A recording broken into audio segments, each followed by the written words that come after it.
Hi guys, after these beautiful garden images, it's time to go and do some maintenance. As you can see, in this area it has completely gone wild again with a whole bunch of brambles and huge euphorbias. Euphorbias here are literally my height. So I'm gonna take my trusty secateurs, my trusty heavy-duty gloves and my garden fork and start chopping.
Careful around euphorbias. If you get your latex on you, it hurts. Trust me. And this was at the end of the day. I managed to do quite a bit. It doesn't look much because there's still a ton of stuff to be pulled and removed. But I did cut the passage through the hedge. And I did take out all of the brambles that I could find in this area. So here is the bramble basket. Here are all the brambles from that area. It's much smaller number of brambles than the last year in the same area. But now if we want, we can finally do the passageway that we wanted directly to the composters. And here is the heap of the mulching branches, all of the branches from the hedge and also the branches from the cherry. And here in this border I did some transplanting. So I've transplanted the hebe over there, and then from here to here I transplanted this euphorbia that is now looking way better. It was, before this, it was constantly running away from this bush, and beneath this bush I added some coleus, but we'll see if they survive slugs or not.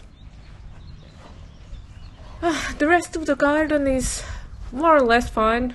It has a ton of weeds because they exploded last week because of the warm weather, but so have the roses. The roses are looking magnificent, most of them. And here I have something to show you. Last year I divided and transplanted these lady mantles, and these two are going great. This one was transplanted this spring and it's still alive, but it was barely alive that day. I had to pour an entire bucket of water, literally a tub, for it to, jump a bit. In this border there were all those beautiful tulips, but the Don Quixote tulips were supposed to stay one more week, but because of the heat they're not dead. And these two I forgot, I missed, so I'm gonna cut them now. We cut them together, there.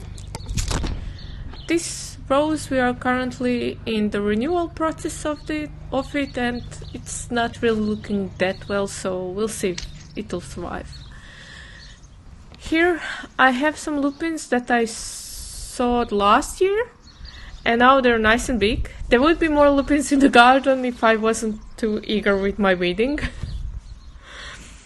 And here is the rose. And these gladiolus are Byzantine gladiolus that I have in my bulb haul from last year. And they're the same color of the rose. I don't know why on video they look pale pink instead of the bright pink that they are.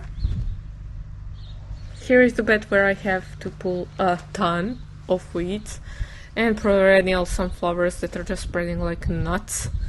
But except weeds, there are ladies' mantles here all around this circle, and all are looking fabulous, except this one. That's the other half of the one that I transplanted this spring.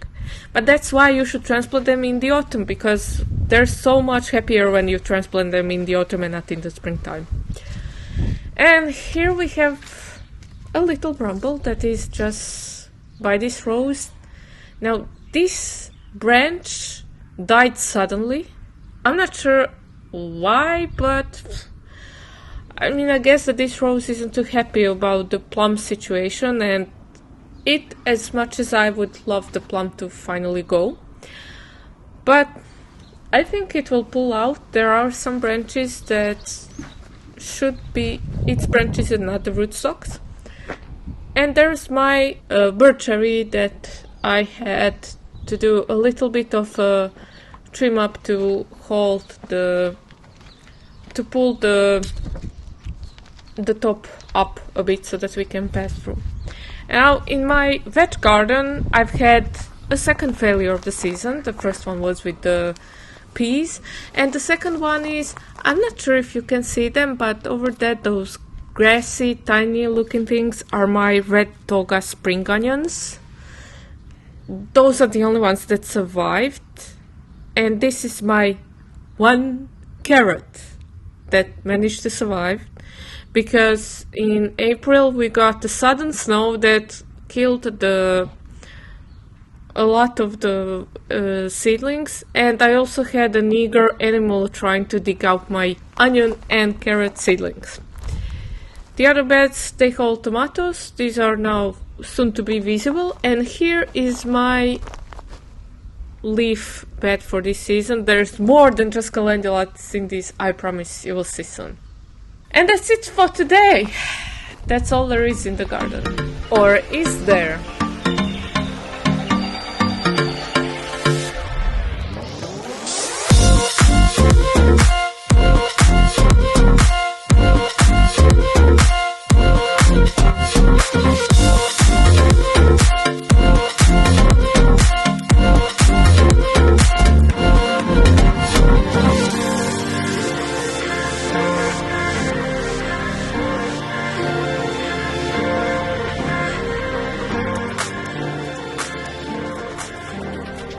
Thank you for watching and I'll see you soon.